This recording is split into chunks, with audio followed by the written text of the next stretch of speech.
Hello everyone, and I think it's time I talk about the SPJ bomb threat. And I think I need to discuss the bomb threat because we need to discuss the social justice warriors and their blatant hypocrisy. I might do a proper video on the SPJ talk itself, although to be honest, I'm not sure if watching all 5 hours of the actual event that took place before the bomb threat is really as good as it should be. Is that enough viewing time to discern how good a talk was?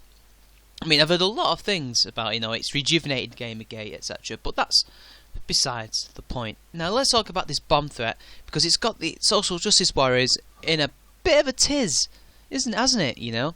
Apparently we received something like 10 or so threats, maybe, I don't know. We had a lot of threats, and thankfully the police, erring on the side of caution, said that they had to evacuate the talk. But it was really annoying because Milo was in the middle of quite a good speech and he was, silenced. Now, a lot of you will be wondering, but Mitch, why are you talking about the bomb threat? Surely we should talk about what the people were talking about. And trust me, I will get to that once I've done my first episode of Women in Gaming, which, by the way, is going to be a celebration. But anyway, we're digressing far too much now. So, a lot of the social justice warriors have come out of the woodwork saying that, Gamergate has its speech, and just as they were bombing badly, excuse me, no pun intended, that was a terrible word to use, but apparently to them, we were having such a bad talk in front of neutrals who were 90-odd% sympathetic with us, apart from that tomato-faced guy, What was it, Ren Laform? That guy was annoying, but he spouted a lot of ag-related stuff, but that's besides the point. On a panel that was pretty much sympathetic, apart from the Gamergate side, how could we possibly fail that we needed to have a bomb threat that we created ourselves? The social justice warriors, in some kind of fit of rage and self-denial, thought, it couldn't possibly be us. Why would we send a bomb threat? We're the ones against harassment and all that shizzle. I mean, they blamed us for it. Where were they when there was a bomb threat against GG in DC? An actual credible bomb threat.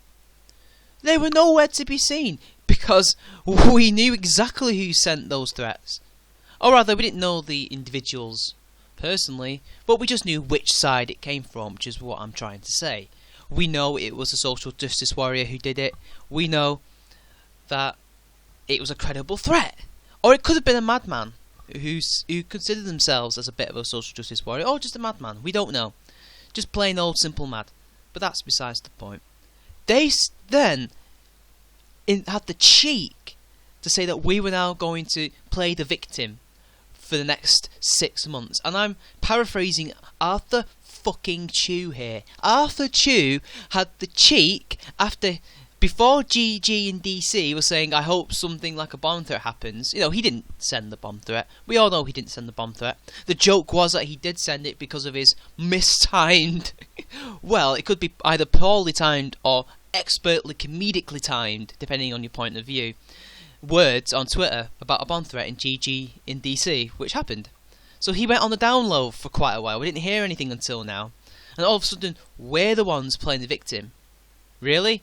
Considering the fact that we actually are the victims in this whole cultural war that we were forced to fight.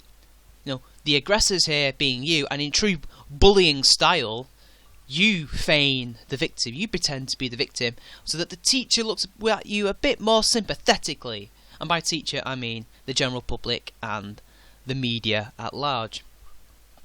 Now, why would Gamergate send a bomb threat against itself? That defeats the object of Gamergate. That does not help Gamergate at all.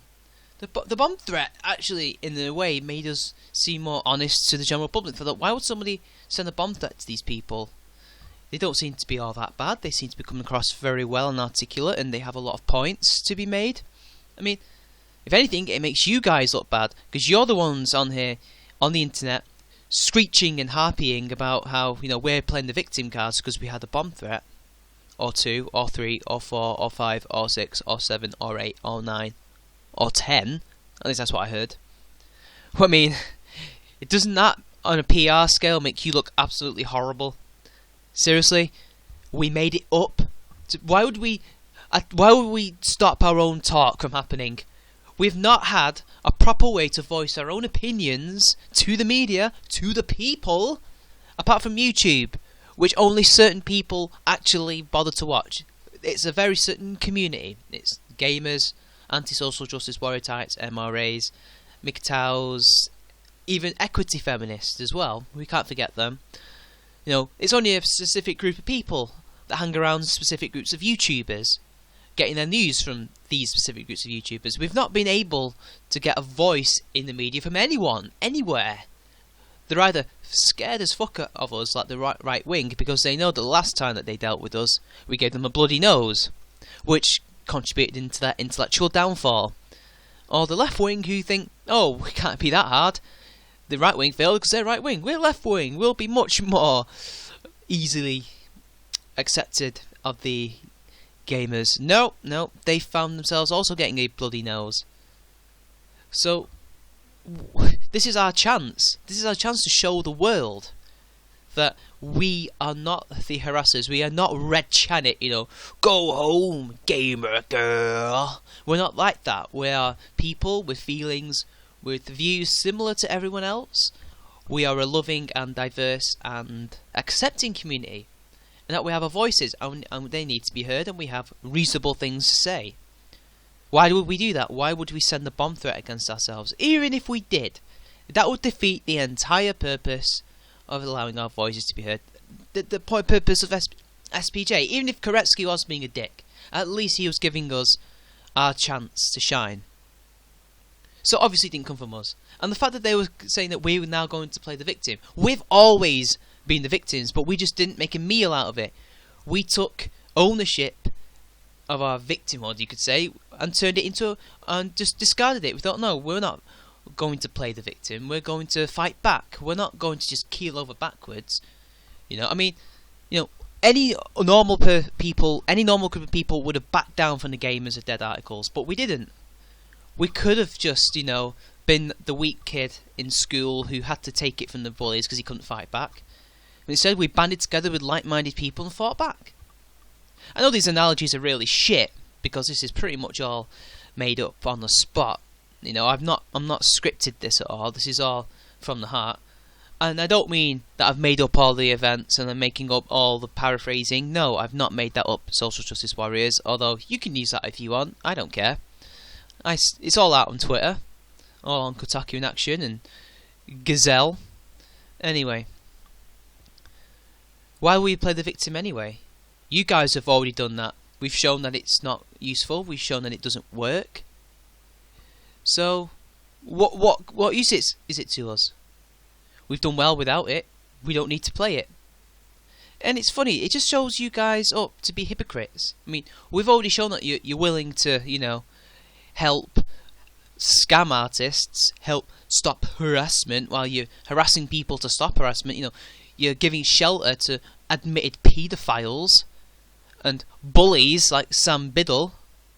Anyway, I think I've had enough with talking about Social Justice Warriors for the next 9 minutes. This has been Charming Man 93. Like and share the video, subscribe to my channel, and I will see you all later.